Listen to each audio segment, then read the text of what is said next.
Okay, we left off last time right at the end of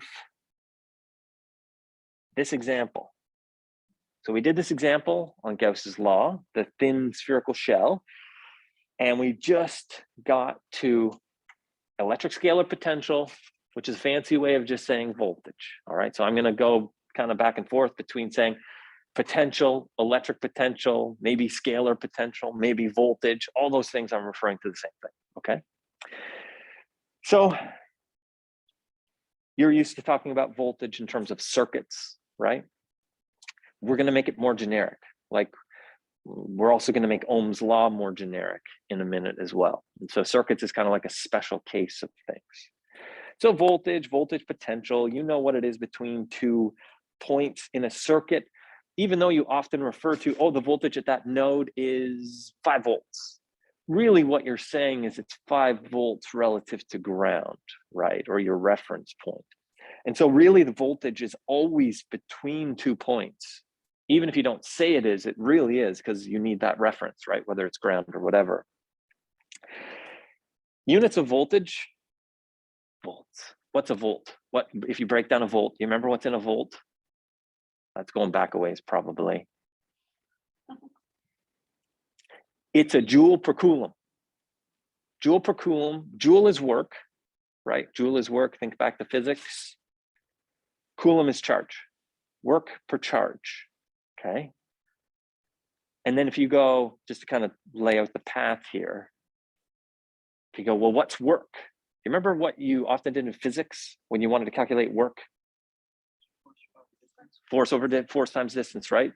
So you have force times displacement, or there's a dot product, you have angles involved, right? So basically what we're going to do here is we're going to talk about the force, right? And then we're going to talk about it, the force over a distance. That's going to give us the work. And then we're going to divide it by the charge, and that'll give us voltage. So here's the setup. We've got our XY axis. We have an electric field here. The electric field is pointing down in the minus y hat direction.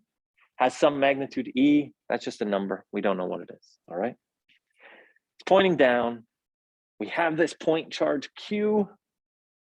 If we have a charge in an electric field, there is going to be a force. Okay. What's the force? It's the charge times the electric field. F equals QE. Remember that one. There's a decent chance that that could appear on something, right? So we have this force due to the electric field. And if we wanted to put in work to move this charge, you can kind of see where we're going here. We're talking about work. We're talking about a charge. We're talking about moving it, right? All the kind of pieces that you need. So if we want to put in work to move this charge, an external force against the electric field, some distance dy, we want to figure out what that would be. Okay, so what would we do?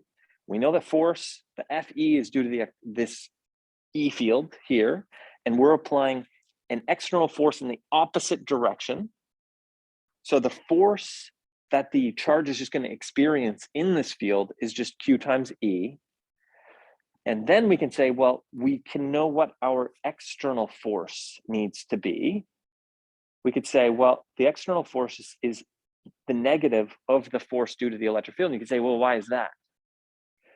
Well, we want the total net force to be 0. Now, it doesn't have to be, but remember what we're considering in this part of the course. It's electrostatics, right? And we said, well, what does statics mean? It means things aren't changing with time. And either the charges aren't moving, or if they are moving, they're moving at a constant rate. In other words, a DC current. So we want the net force on this to be 0. Why? F equals ma, right?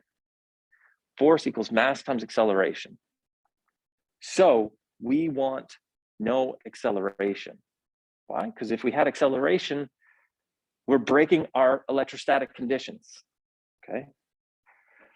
So in other words, we want to move Q at a constant speed. Constant speed means acceleration 0. Acceleration 0 means F equals ma is 0. The net force is 0. The only way that the overall force is going to be 0 is if the external force is equal to the negative of the force due to the electric field. All right. Which just means that the external force is minus Q times whatever the electric field is. Now we can go to work. Remember, work is force times displacement, or dot product if we have different angles involved, right? If we want to move it just some tiny little distance, dl, then we can get that differential amount of work required to move the charge a differential amount of distance is going to be the force dot that little distance vector. In our case, the external force from up here is minus QE, and we'll do dot dl. Now remember what we said, volts, we want voltage. Voltage is joules per coulomb. Work is joules. So we have joules right here, and we've got a Q. So we got coulombs. So if we divide by it, if we go dW divided by Q equals minus E dot dl. Okay. At the left there, that would be like a dV, a differential amount of voltage, a differential voltage. So that's the general case that we'll talk more about in a second. Now for this specific picture that's here, if we look at it and we wanted to calculate the dW, well, we would just plug in minus Q. We know what E is, right? It's minus Y hat E. So we just plug that in, minus Y hat E. Q, we still have the minus sign. Dot product, whatever dl is. So this is specifically if we are moving the Q up this way, that's in the y hat direction. It's in the direction of positive y. That's why we have y hat dy. We have y hat dot y hat, that equals 1. Minus minus becomes positive.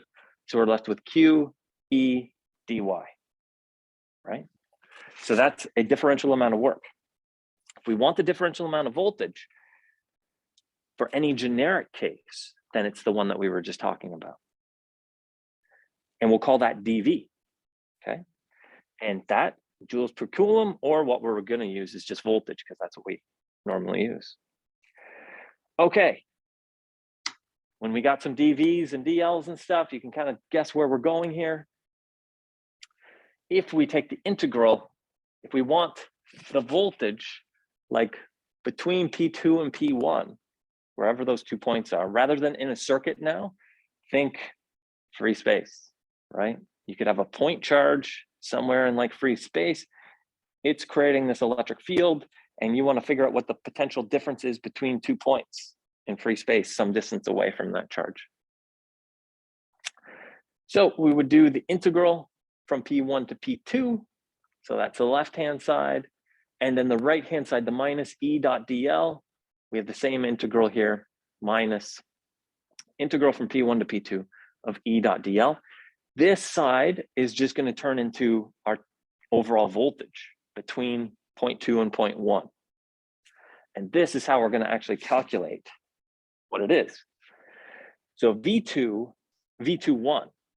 Now just think back to circuits. Whenever you write something this way, V21, subscript 21, that really means V2 minus V1. Right? Also, look at how that corresponds to here. So the 2,1 goes 2,1. It's from point 1 to point 2. Okay, this is like your ending point. Okay, so it's this one minus that one. Okay, it's 2 minus 1. This is our generic formula to calculate the potential difference between any 2 points due to an electric field E. It's a very generic way of calculating voltages.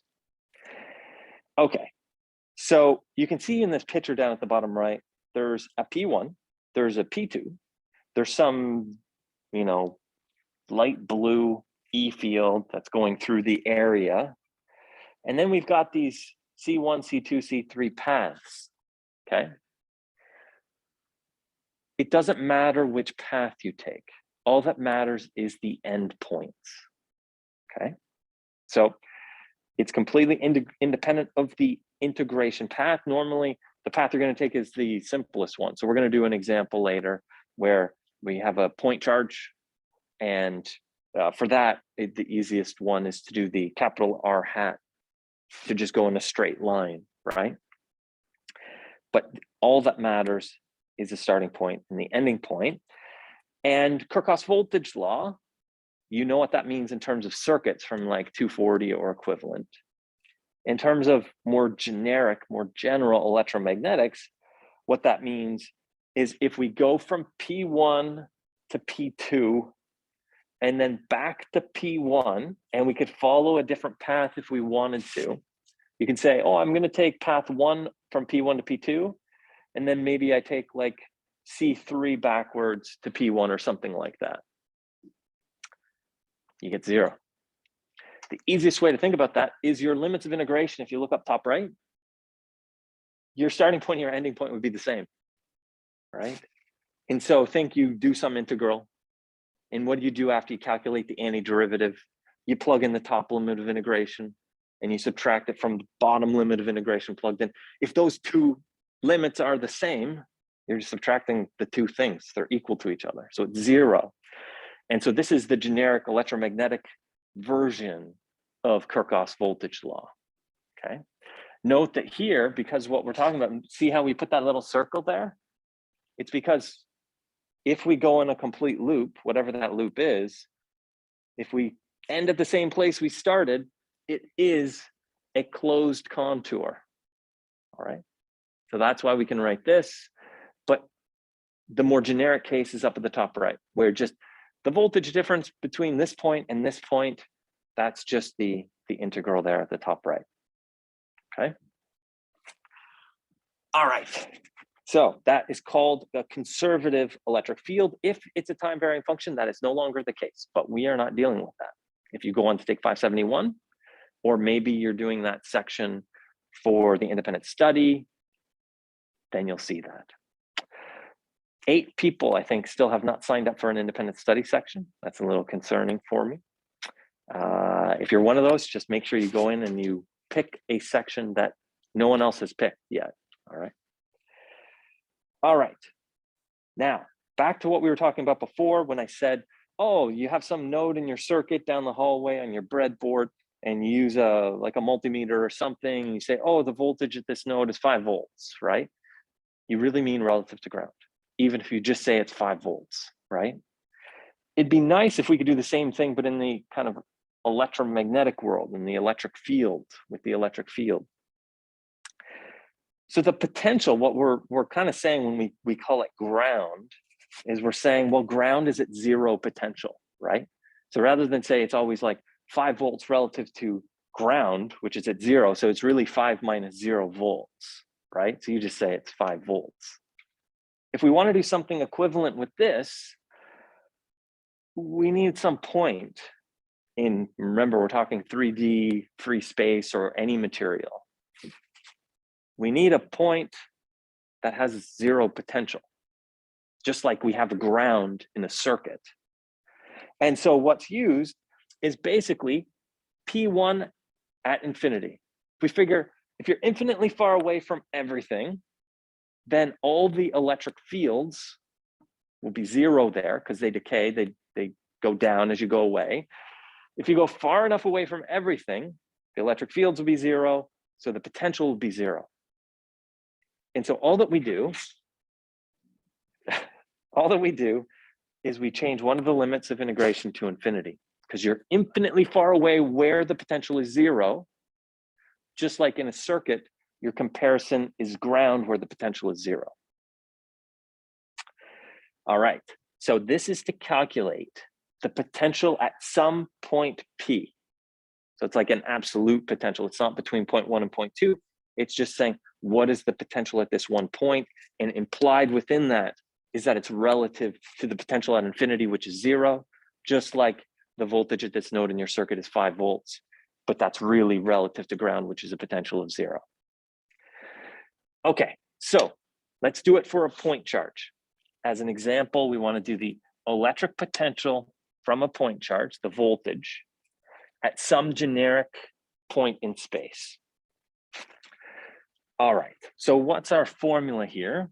We want to do a absolute potential here just at some position. So we're not going to do, we got a point charge and what's the voltage difference between this point and this point? We could do that. And if we did, we'd use the integral with the P1 and the P2, okay? But we're going to do, we got a point charge. We just want to know what the potential is at this one point. And really that's relative to infinity where the potential is 0. All right, so the formula we have to use is V equals minus the integral infinity P E dot dl.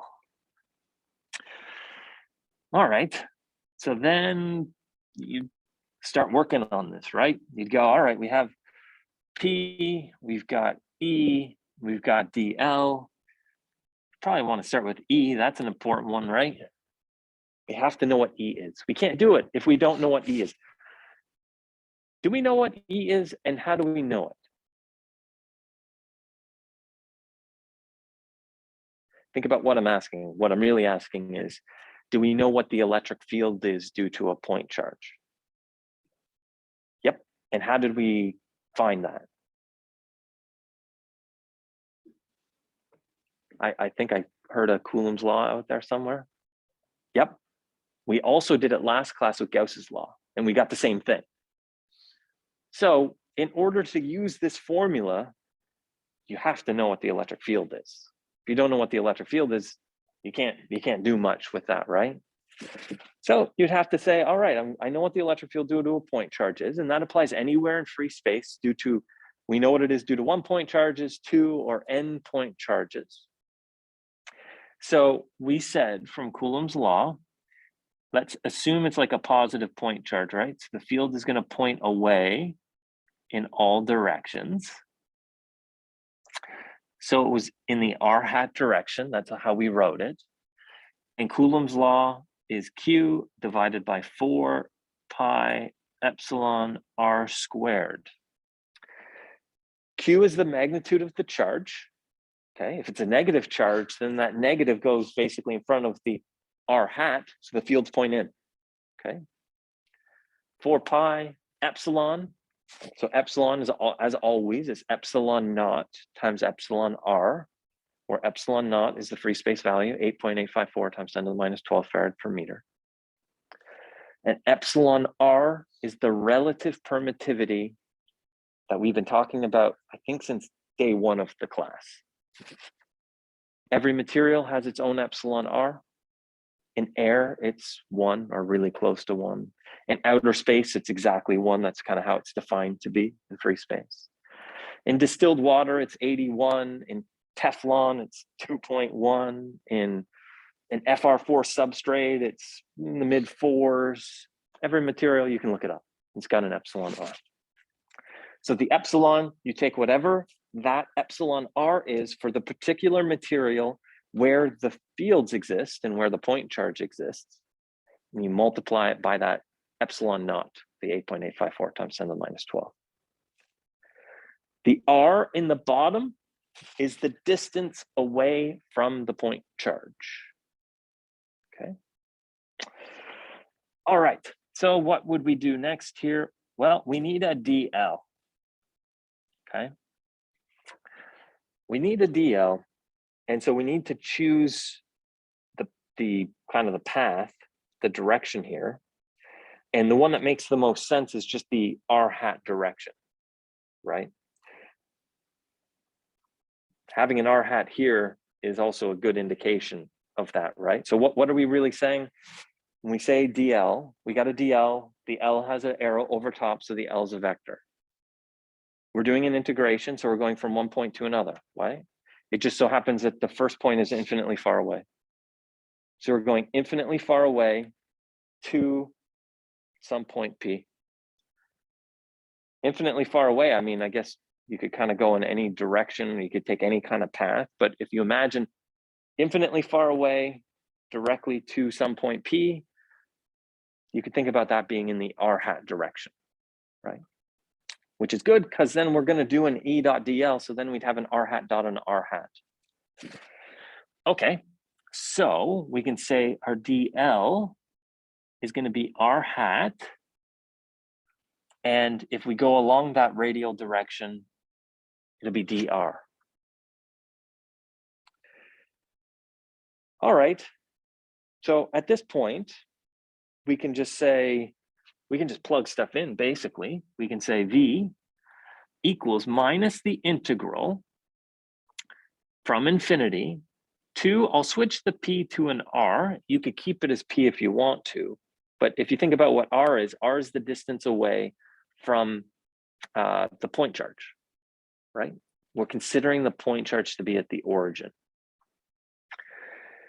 You can leave it at p though, it won't matter.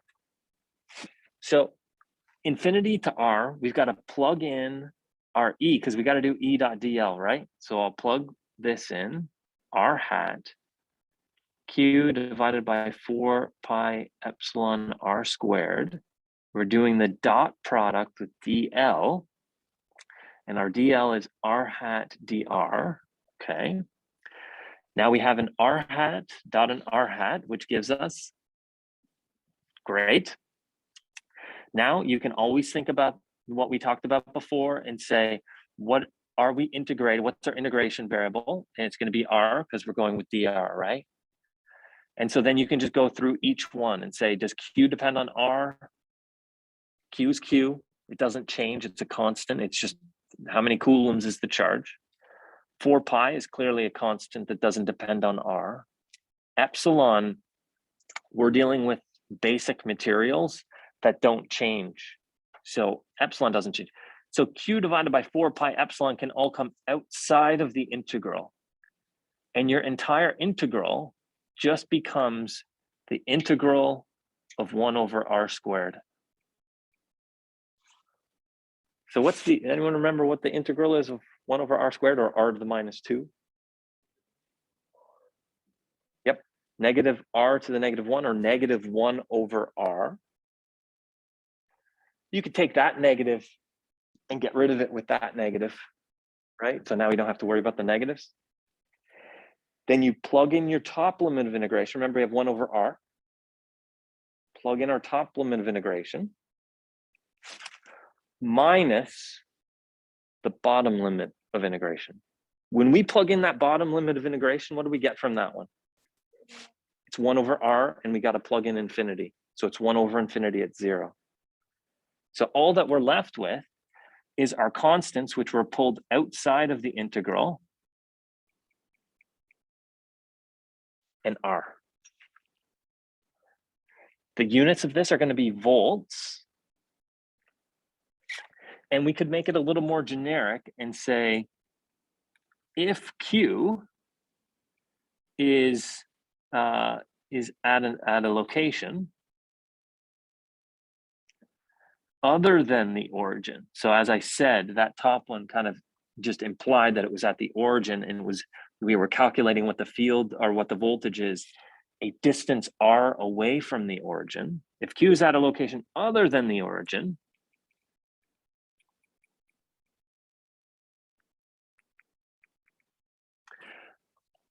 we'll say at R1. And so let's draw this here. Let's draw it. So we have this, and what we're saying is now our charge is like there. Okay. So you have to do something very similar to what we did with Coulomb's law when we had multiple point charges. So let's say where we want to calculate it is there. Okay. So you break it up into vectors. That would be like the R1 vector. And that would be the R vector. And then based on that, the voltage would be Q. We still have Q divided by 4 pi epsilon. That's the same. But here we need to go R minus R1 to get the distance right there.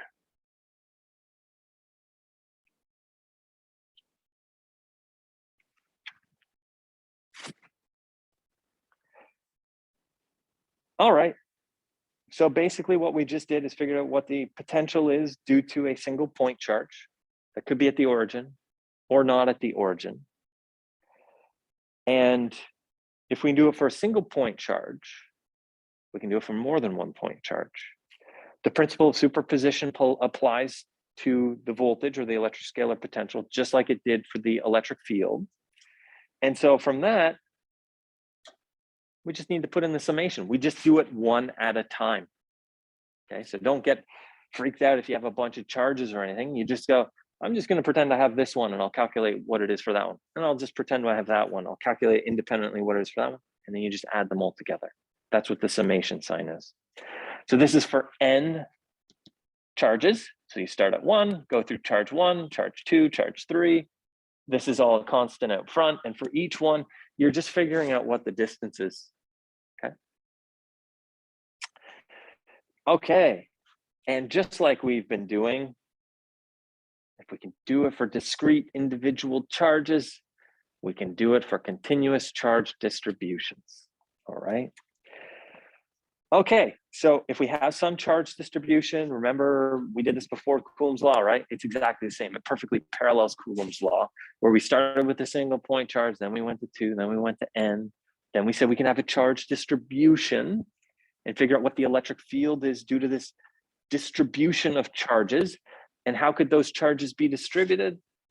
Well, they could be distributed in some kind of volume, or they could be distributed on a surface, or they could be distributed along a line. So we can calculate the potential very similarly. And you'll notice a lot of similarities in these equations with Coulomb's law. So what is it? Basically, we convert the summation to an integration and we end up with this. So instead of Q, right? Like if I go back here for a second, see we got the Q there.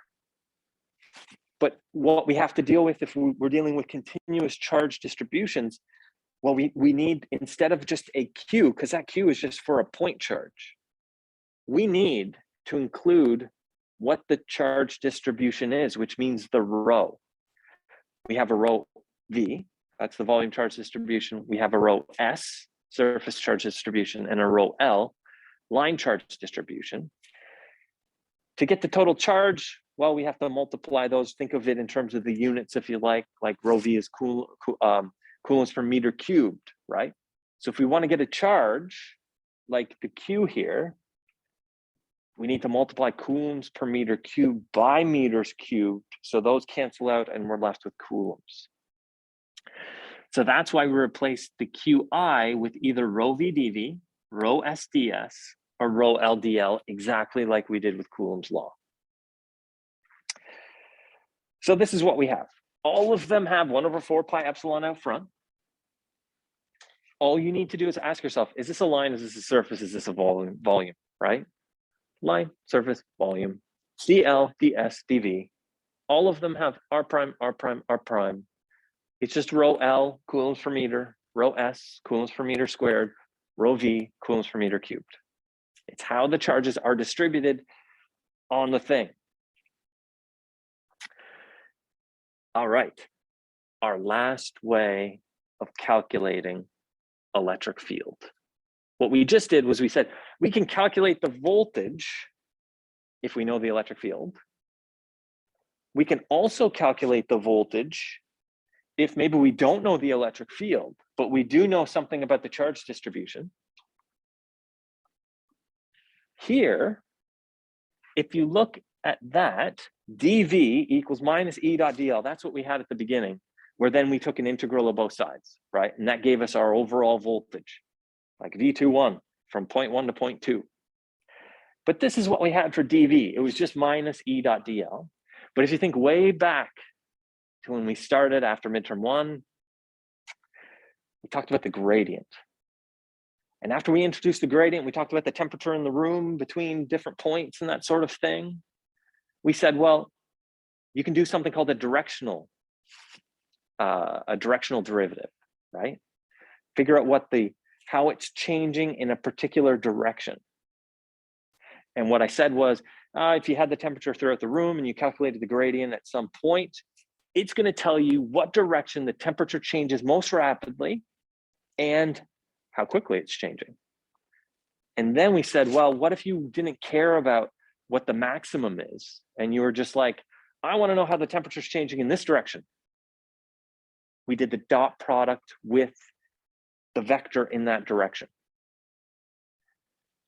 We can do something similar with the voltage. If we calculate V using, say, one of those methods that we were just talking about, that's an upside down triangle. So what does that say in words there?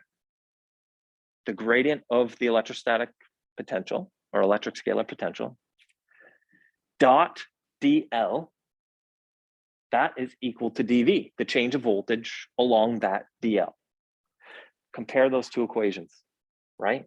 They both equal dV on the left-hand side. They both have a dot dl on the right-hand side. Those have to be equal to each other. This is our third way of calculating electric fields. We only are going to have three. This is our last one. We have Coulomb's law for point charges or for continuous charge distributions. We have Gauss's law, which was the maybe seemingly kind of strange one where we had to set up that Gaussian surface. We had to know something about the electric field and then set up kind of the equation and the integral. And the way we set it up was so our integral was trivial, right? Because we could pull everything outside the integral. And it was just like a super simple integral of like, just the integration variable. And now we have the equation to calculate an electric field if you know the electrostatic potential, the electric scalar potential. If you got V, you take the gradient, you figure out what the gradient is, you throw in a negative sign, you've got E, okay? If you're just asked to find the electric field, you could do any of them. They're all valid. One might be easier than the other, or you could be asked, to find it using one method or another, or you might be kind of indirectly asked, like if you're given the electric scalar potential V and are asked to find the electric field, this is the way to go, right? It's kind of giving you the thing. This could be in any coordinate system, right? So you want to make sure you have those equations on your formula sheet for the gradient, for Cartesian, for cylindrical, for spherical, because you could be given a V in terms of R hats and theta hats and stuff like that, right? Then you would just use that corresponding gradient formula. Okay, negative gradient of V to find E. Electric field of the dipole. This is a bit of an involved example. And so I thought rather than rush through it here, I am just going to post a recorded video of me going through this, taking my time. Okay, it's about 20 minutes long just for this example. So I'm going to go through it, and basically you figure out what the V is due to each of them, and you have to make some approximations and all that stuff. So you'll see that on Canvas either later today or tomorrow morning. All right, so I'll go through that. And the last thing, I just want to cover what these are. We probably won't use them too much, but Poisson's equation, essentially what this one is the divergence of the gradient, okay? So the divergence of the gradient, and you plug in some of the equations that we've already seen. And what we're left with is Poisson's equation. That's the Laplacian. That's why we looked at the Laplacian a little bit. So the Laplacian of the electric scalar potential is minus the volume charge density divided by epsilon. And if we have some volume containing rho V, this is the equation for V that we just saw on the slide where we had the volume case, the surface case, and the line case. We have something else called Laplace's equation. And this is for the case of if there are no charges. That's what Laplace's equation says. If there's no charges, that rho V equals 0. And so the Laplacian of V equals 0. So like rho V equals 0, like in free space or something like that, right? We probably won't use these ones too much, but you may use them more if you go on and you take the follow-on course. So I just wanted to mention them. And that is the end of electric scalar potential. Next, we want to talk about conductors and dielectrics. We have been really talking about conductors and dielectrics since day one of the course, but we didn't really, you know how we've been using epsilon all along, but we didn't really talk about like where it comes from or what does it physically mean and that sort of thing. So we just want to cover some of these things, cover our bases. We're getting towards the end of chapter 4 now. As you know, when we're dealing with electromagnetic stuff, we care about epsilon, mu, and sigma.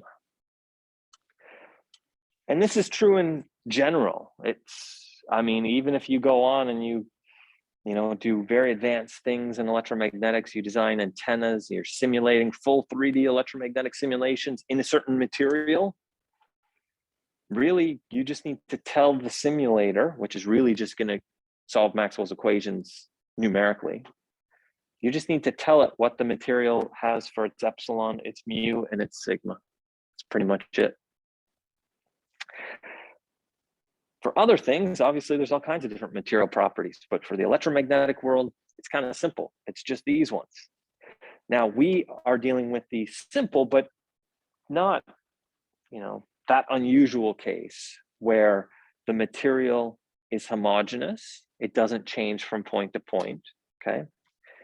And isotropic, and meaning it's not dependent on the direction. So if you had some piece of material and you had an electric field, say, going up through it, the material is going to behave the same as if you applied an electric field going down through it or from the side. What's happening is going to be the same. It's not like it changes based on the direction. And that's all that means. Most materials, that's the case.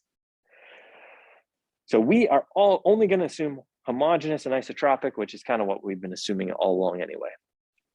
It doesn't get that much more complicated if you don't get much more insight into things if you kind of eliminate that restriction. You just have to break it up into different regions and that sort of thing. Okay, conductivity. It's always useful, I think, to kind of break things down to the simplest level whenever you're thinking about a problem. So if you're thinking about, I don't know, current or voltage, think what are the units? What do those units mean? What's physically happening? That sort of thing. So if you think about conductivity, you might think, well, I know higher conductivity, maybe you would think of it as maybe better, although that depends on what you want to use it for. But maybe you'd think higher conductivity is lower resistivity. And what does that mean? It means, well, from Ohm's law, V equals IR. And so, all right, if you solve that for I, it'd be I equals V divided by R. And so higher conductivity, smaller R, V divided by some small thing means higher current. You could think about it that way. But more fundamentally, from like a physics level, you can think, well, what is current then? Like what is current? And you'd say, well, maybe you'd think of it in terms of charges moving, charges flowing, right? So then you could say, well, I guess it's just kind of like how easily can the charges move through a material? Like and the charges in this case, we're really talking about electrons here. If we're talking about, metals or something. And so if you've got a piece of aluminum, the aluminum is made up of aluminum atoms. Those atoms have a nucleus. Inside the nucleus is some protons, and then there's some electrons in the cloud around it. And in metals, in the outer shell, there's electrons that aren't that tightly bound to the atom, and they can move from atom to atom. Why would they move from atom to atom? They do if you apply an external electric field, because electrons have a negative charge. And if you set up an electric field, let's say you could think about it in terms of voltage if you want. Like if you applied some voltage, positive and negative across something, well, you can think about it in terms of an electric field where we know you can think about a single positive point charge, the field lines point away from it. A single negative point charge, the field lines point towards it. If you had a positive point charge and a negative point charge, which is a dipole, which is that example that I'm going to post online, the fields point from the positive to the negative, which means the fields would point that way. So we have an electric field, even though in circuits, you normally think about voltages and currents. And if the left side is positive, it's going to attract the negative, or the negatively charged electrons are going to be attracted to the positive side. And so by setting up a voltage or by setting up an electric field, and we saw voltage, electric field, there's just a simple relationship between them, right? So you could say one or the other. We set up this electric field or voltage. Electrons are attracted to the positive side because the electrons have a negative charge, which makes the electrons want to move, okay, which really means kind of hopping atom to atom to atom and like a cascade. How easily the electrons can move, that's conductivity. Different materials, they can move more easily or less easily. If the electrons are moving toward the positive, which way is the current? It's exactly, it's opposite, right? Because the definition of current that is generally used is the net flow of positive charges. Even if the negative charges are flowing the one way, it means you define the current to be going the other way. So it's really how easily can the electrons move? And then we figure out, basically it was measured for a whole bunch of different materials. You get a number. Based on that number, you classify it. Classify it as either a conductor, if the electrons can move really easily and they have high conductivity, or a dielectric or insulator. I've been saying both all semester long, like going back and forth between insulator or dielectric. The term dielectric is used a little bit more in the electromagnetics world. So if the electrons really don't move well at all under an external electric field, then they're considered dielectrics or insulators. And then we have like this middle ground here of semiconductors. So you can get an idea of the numbers. We've been dealing with copper a lot, right? So you've probably in some of your problems or, used the 5.8 times 10 to the 7. You can see silver's a little better. Gold's pretty good. And then we get down into the insulators like glass. Look at the range of numbers here. Like it's pretty remarkable. If you're thinking about how tightly the electrons are bound to the atom, how easily they can move from atom to atom, you could go times 10 to the 7 or times 10 to the minus 17. That's like 24 orders of magnitude. It's kind of mind-boggling, like a number that range is kind of, it's hard to imagine something that ranges that much. So glass is really good, 10 to the minus 12.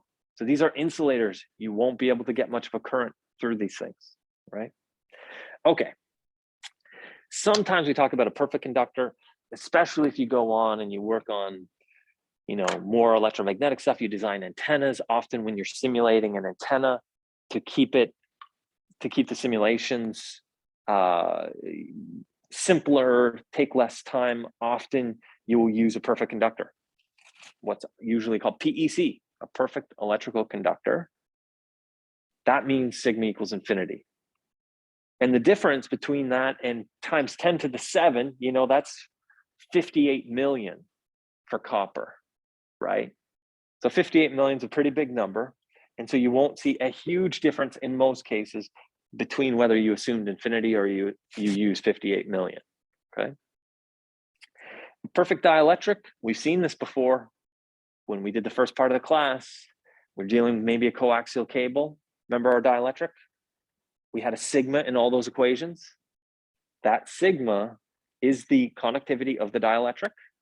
If it was a perfect dielectric, that means sigma equals 0 and all those equations simplified, right? That means our G prime equals 0, if you remember. This sigma, if it's like a conductor, then we called that sigma. That was also in those equations, but that was in the RS equation, where it had the sigma C, the conductivity of the conductor, only in the RS equation. All right, it depends on different things, temperature, impurities. Maybe you've heard of superconductors, and often maybe you've heard that they're really close to absolute zero. So if you kind of read into that a little bit more, you might think, oh, maybe lower temperature means higher conductivity.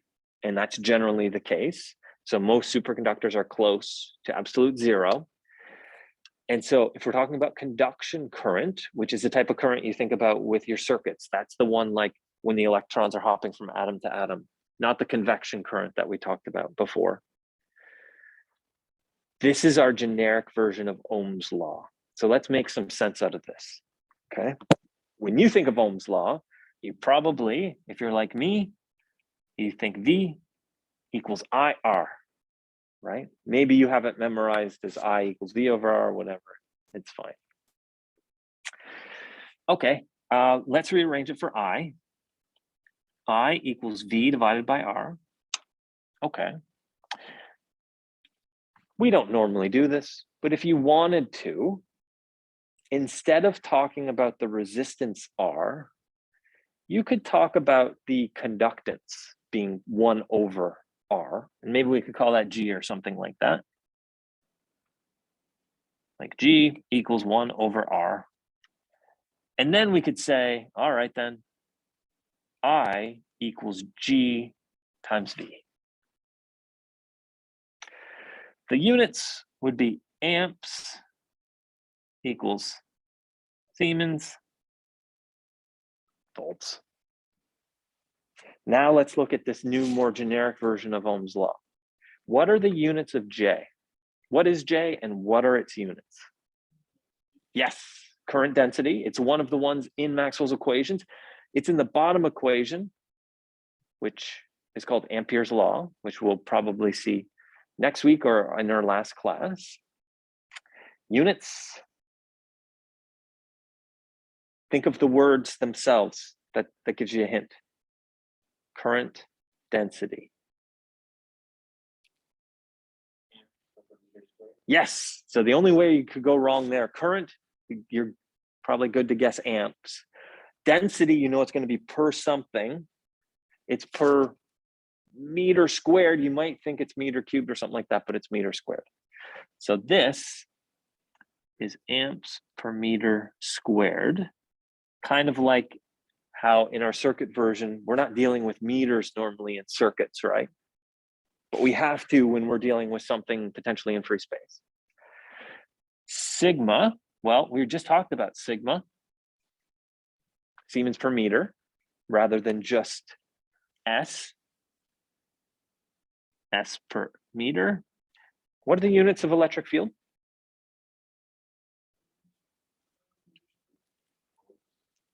Close, that was D. That's D instead of E. So that's would be the units of electric flux density. Electric field, volts per meter, times volts per meter, okay? And so you can see where the meter squared comes from. And up top, it's exactly the same as that, right? Okay, so that's kind of the relationship to the circuit version. This says your current density, note that the J is bolded. It means it's got a direction and a magnitude. E, that's an electric field. In general, it's a vector too, right? An electric field has a direction. The direction of E, how do you think the direction of E and J are going to be related? They have to be. The only way they could not be the same is if sigma could be negative or something like that, but we can't have a negative conductivity. So that means sigma's positive, which means whatever the direction of E is, just immediately goes to the direction of J, or vice versa. So the direction of J is the same as the direction of E. So J, your current density, is really just a scaled version of E, okay? But you could also think about your circuit world up here and say your current is just a scaled version of the voltage if you wanted to, but normally you don't think about it that way. So now we have a generic version of Ohm's law, okay? So let's look at a more specific version that is tied more closely to circuit stuff. All right, what do we have here? We got a voltage, just like we're in the lab. We, hook some wires up to our voltage source, positive, negative. We got a cylindrical something.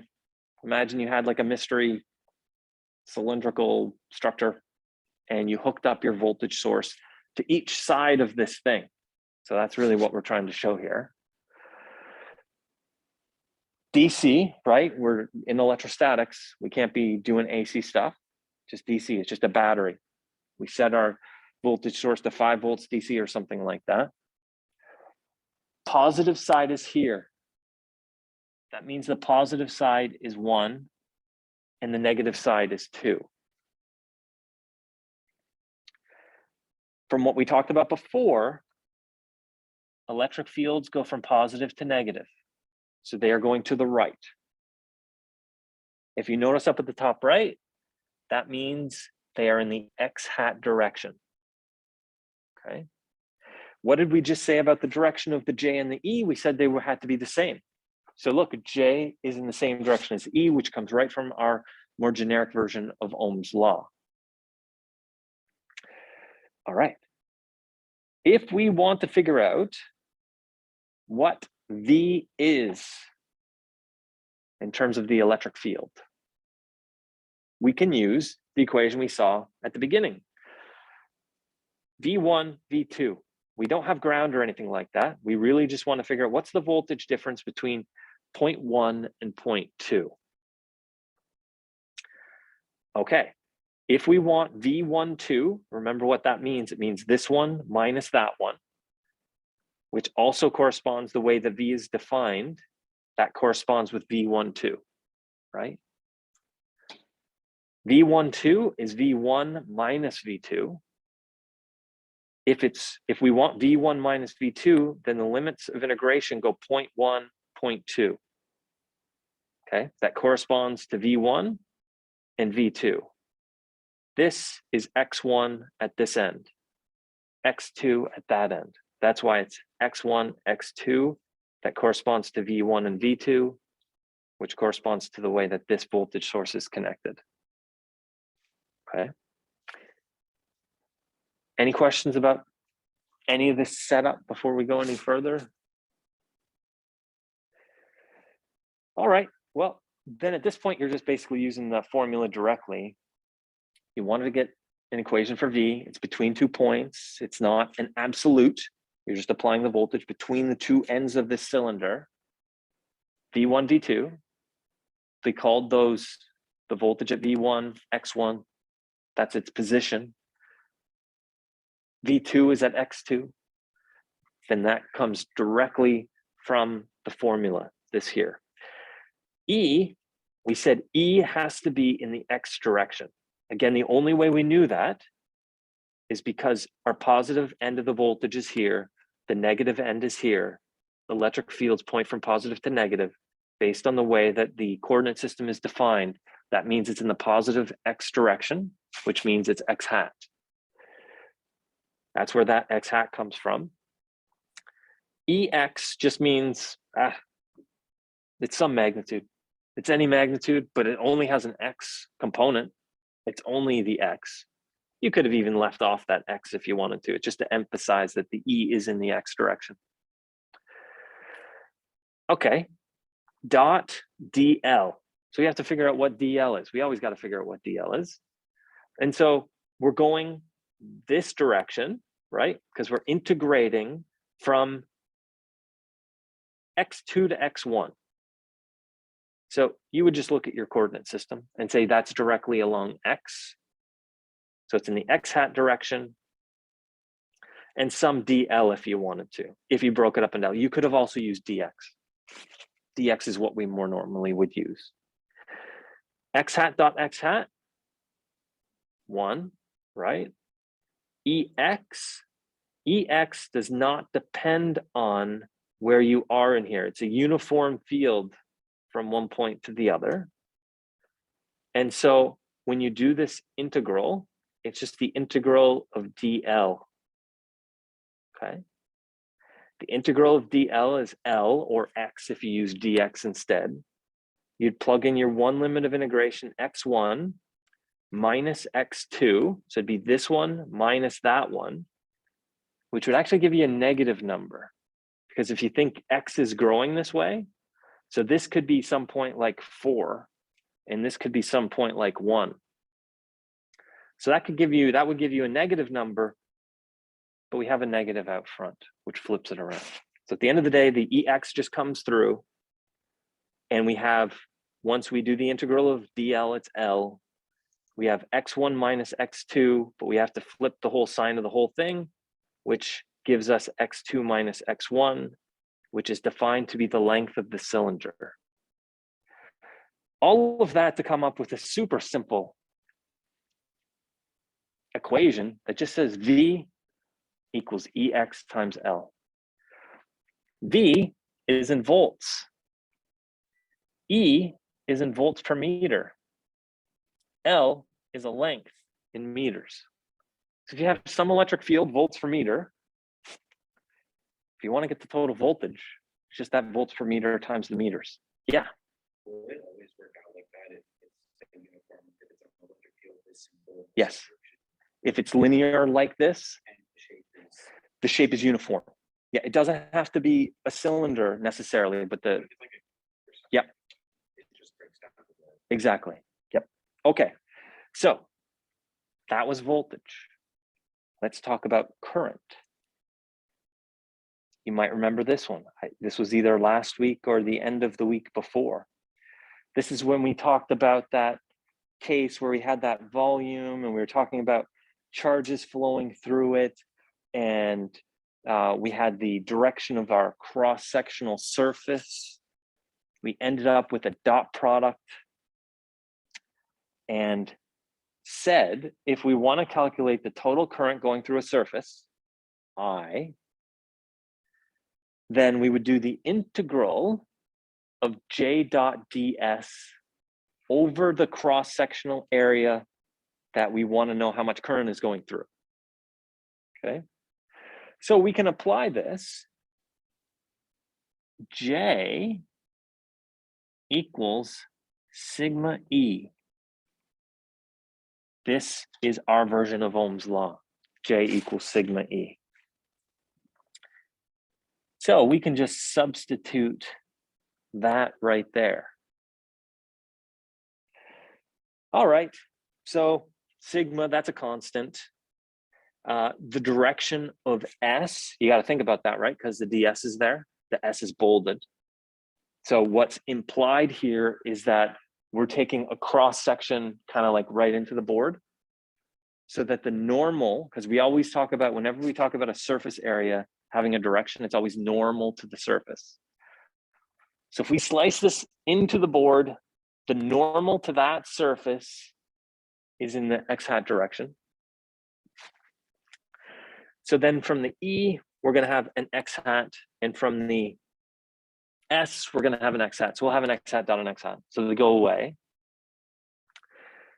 Sigma comes through, EX comes through. We would do the integral of ds over the cross-sectional area. That's just the area, okay? So the current through this cylinder is sigma EXA.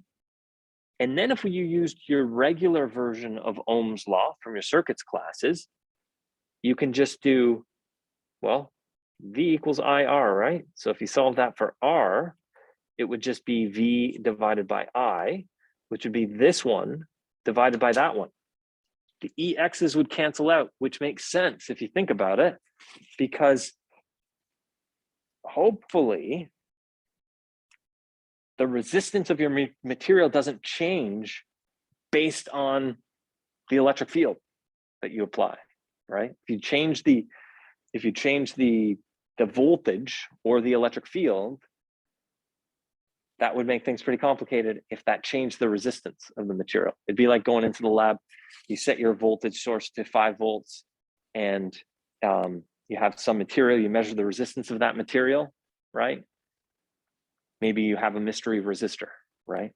So you try to measure the resistance, and then you change your voltage from 5 volts to 10 volts, and you measure the resistance, and it's something totally different, right? That would be not great, but that's not the case because the EXs cancel each other out. And so we're just left with a really simple formula, L equals sigma, R equals L divided by sigma A. R, the resistance in the material, equals L, the physical length of the material in meters, divided by sigma, the conductivity of the material. You don't need to know any conductivities or write them on your formula sheet for an exam or anything like that. I will provide them if they're needed. And also in the bottom is the cross-sectional area A. All right. Now, what did we really do there? If that was for this kind of specific cylindrical rod thing, but really what we did was we did voltage divided by current. And we used the most generic formulas that we had for voltage and current, which was this one. I mean, that one led to that one, right? But if we wanted to keep it very generic, it's this one divided by that one. So then you get a pretty scary looking equation, right? V over I, this is our generic equation for voltage. This is our generic equation for current. This one, because of our Ohm's law, we could easily swap out the J for the sigma E. The top's the same. If you were interested in the conductivity instead of, or the conductance instead of the resistance, you just flip the R. It's just 1 over R. Okay, how are we doing on time here? We got 6 minutes left. All right. We've been talking about Ohm's law a bunch. So we should talk about Joule's law. So what we want to do is we want to get to power here. We're kind of doing like circuit, kind of the equivalent of circuit stuff. So we started the day talking about voltages, right? And then we went on from there and we had our version of Ohm's law. And then we just calculated, voltages and currents and resistances, right? Well, there's one thing that we haven't really talked about yet that's similar to the circuit world, and that's power. So in the circuit world, how do you normally calculate power? So you're thinking about the units of watts, is that what? So we'll get there, don't worry. So in the circuit world, if you're talking about, normal circuit stuff, you're dealing with voltages and currents and resistances and that sort of thing. P equals IV, current times voltage, or V squared over R, or I squared R, right? Okay, so what we want to talk about next is the power stuff.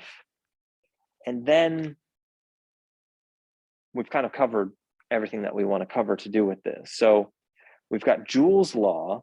We know that ultimately it's like an I times a V. We know that the units are watts for power. And so we want to build up to that. And then you could say, well, what is a watt? And it's a joule per second. Okay. So the definition of power is the time rate of change of energy. Okay. Energy, that's like work, joules, divided by time, seconds, joules per second. So kind of like what we did at the beginning with voltage, to give you a heads up of where we're going here. Well, we want work and we want time. So if we want work, we can do what we did before. Remember, we did work equals force times displacement, force times distance. And so we need a force. And so if we want to get the force, then we can use our charge times electric field, right? So we kind of think charge electric field gives us force, force over distance gives us work, work divided by time gives us power in watts. Boy, everyone seems to be dying out today. It's bleak from up here. The looks on everyone's faces. So, try to bear with me. All right. So how much time we got? Only a few minutes. Just hang in there. Oh, one thing I want to mention before we go, before I forget. Not very many people have been going to the tutorials. All right. Now, some people it conflicts with, but I thought that it might be a little bit more popular because often a common thing you hear students say is, I wish we had more time to do like examples in class and that sort of thing. And this is like an hour and a half of just examples working through. But like, I think last week out of, I think there's 50 ECE 370 students in both sections. One went. Okay. So I may not carry on with this next semester, but maybe it'll ramp up when we get closer to the midterm and the final exam. Okay. So next week, the normal time is Wednesdays at 7 p.m. Next week at 7 p.m. is senior design presentations, and our TA is doing his senior design presentation. All right. He's doing a senior design with me. And so it'll be canceled next week. And so what I'm trying to set up is 2 more tutorial sessions. One of them being 2 days before midterm 2, like Monday, not the next Monday, but the following Monday. And the last one being 2 days before the final exam. The exact time for that, because those are going to be on Mondays, a different time. I'll let you know, I'll post it on Canvas. All right. But those ones will be going through old midterm and exam questions. All right. So maybe those ones will be more popular. It's 4:44. I'll put you, I won't put you through anymore. So we'll stop it there. And I will see you all next week.